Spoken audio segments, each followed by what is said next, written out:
रामू एक प्राचीन गांव में घूमते हुए जंगल के बीचों बीच पहुंच गया। वहां एक पुरानी अजीब सी कब्र थी जिसके बारे में किसी ने कभी सुना नहीं था। कब्र का पत्थर अजीब सी चमक लिए हुए था। उस पर न कोई नाम था, न किसी तिथि का उल्लेख। रामू को इस रहस्य का पता लगाने की धुन सवार हो गई। उसने गांव के वृद्ध लोगों से इस कब्र के बारे में पूछा, लेकिन सबने ये कहकर टाल दिया कि ऐसी कोई कब्र यहां नहीं है। एक बुजुर्ग ने रामू से कहा, कभी कभी कुछ बातें भुला देना ही बेहतर होता है। लेकिन रामू की जिज्ञासा और बढ़ गई। वह सोचने लगा कि आखिर इस कब्र का रहस्य क्या है।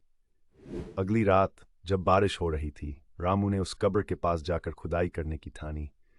जैसे ही उसने पहली कुदाल मारी, अजीब सी सर्द हवा उसके ऊपर से गुजर गई। उसने ध्यान नहीं दिया और खुदाई जारी रखी।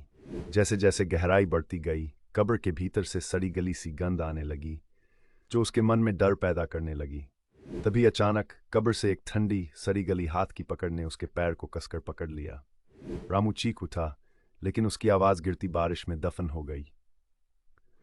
अगली सुबह गांव के लोग वहां पहुंचे तो रामू कहीं भी नहीं था, और कब्र पर अब एक नया पत्थर था जिस पर लिखा था जिज्ञासा का अंत। अब वह कब्र और भी रहस्यमय हो गई थी।